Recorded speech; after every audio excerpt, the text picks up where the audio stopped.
Isa din naman yun eh, apat din naman siya. Section pa rin naman sama-sama.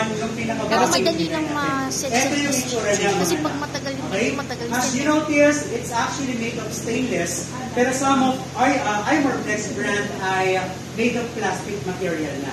Okay, so when it comes to advantage and disadvantage, well, pareho naman yan. Advantage nito, dahil gawa sa lata, mas magaan. Disadvantage niya, kinakalawang katagalan. Yung made of plastic naman, well, advantage, mahirap siyang mabasag, yes, pero ang disadvantage naman niya, katagalan, rumurupok yung pinaka-plastic material natin. Klaro ba? Pero both ay recommended, maganda at maayos naman po yung performance niya. Okay, so balik tayo kay body section natin. Under yung body section na ito, mga anak, ang unang-unang parts na pwede natin makita sa kanya, literal, yung katawan. Ang tawag dyan ay? Diaphragm. Yeah, diaphragm. Ito yun. Yung pinakalata. This one. Kita niyo? Yes. Okay, so yung kabuuan nito, kung sisilipin niyo siya sa loob, eto o dito pumapasok yung several hundreds of liters ng dust for later disposal. Para siyang literal na timba na kung saan kapag napuno, tsaka natin tinatapon. Pero tip, mga anak, hindi dahil malaki ang capacity ng tank natin, hihintayin muna natin mapuno at i-stop natin yung nakuha nating dumi bago natin ito, itapon. Okay? Ang recommended natin dito is that every after use, dapat ito po ay dinidispose at nililinisan natin para mas mapahaba pa natin yung lifespan. Klaro ba? Yes, sir. Ang tawag sa kanya ay? Dust drum. Mas malakas, anong tawag? Dust drum. Very good. So next, after the dust drum, susundan natin yan ng? Flexible lock. Ano yung flexible lock? Ito. Dalawa yan, no? We have the left at saka yung nasa right area natin. Ang tawag dyan ay flexible lock. From the word itself, flex, okay? And then lock, it's because ginagamit natin siya to connect both head section at body section. Klaro ba? Yes, sir. Anong tawag? Flexible lock. Anong tawag? Flexible lock. Mas malakas, anong tawag? Flexible lock. Ayong kabila.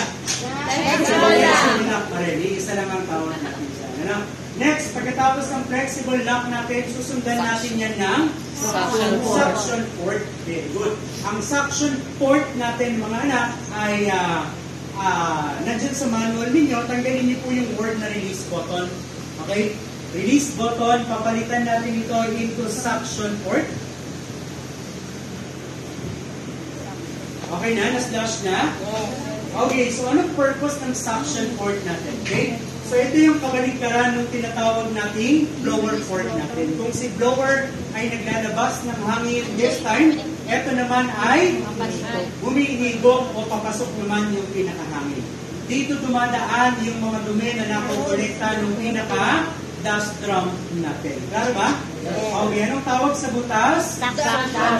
Anong tawag sa butas? Suction port. Mas malakas? Suction port. Mas malakas? Suction port. This one?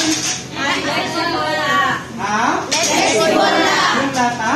Dust drum. Yung lata? Dust drum. Yung butas? Suction port. Yung lock? Flexible lock. Ilan na? Ilan na? Okay, tatlo. Kasama yung apat, total of 7. Dagdagan pa natin, sir, no? Konti-konti pa yan, no? Okay, so next natin mga anak is what we call the accessories holder. Okay?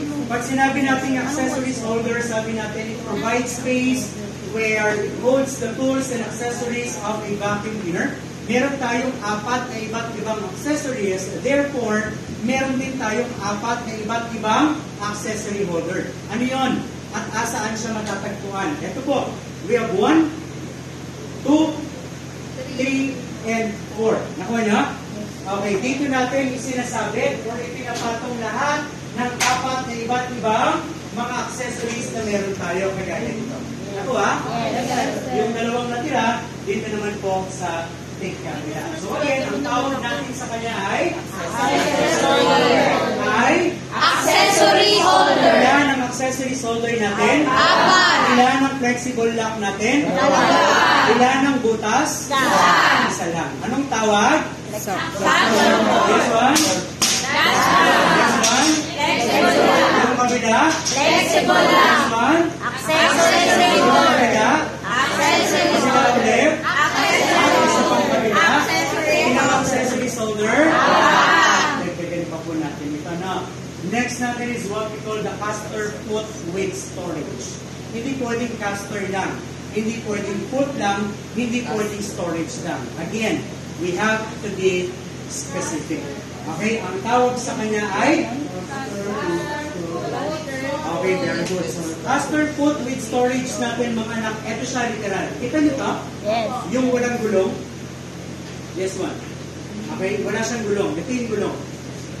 Na, ang tawag natin dito sa cover na yan ay caster foot with storage. Okay? Ano ang purpose? Well, it covers the caster wheel. Pag sinabi natin caster wheel, eto naman yun mga anak. Yung pinakagulong na umiikot dito sa pinaka-ilalim na bahagi natin.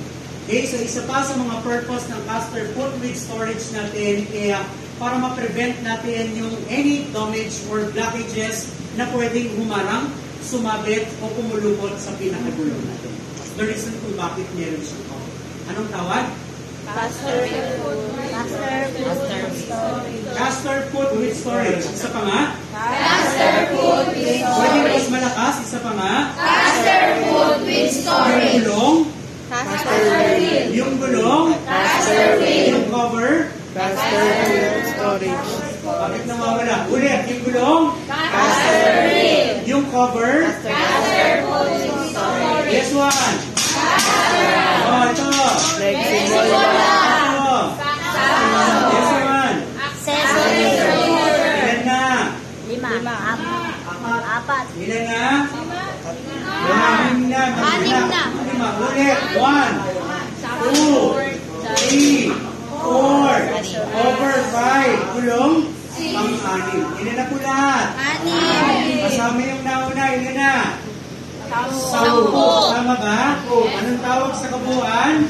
Body section. The body Section. Klaro na tayo sa lahat ng parts ni body section? Yes, sir. Sigurado? Yes, sir. Yes, sir. Okay, next. Bigyan pa po natin.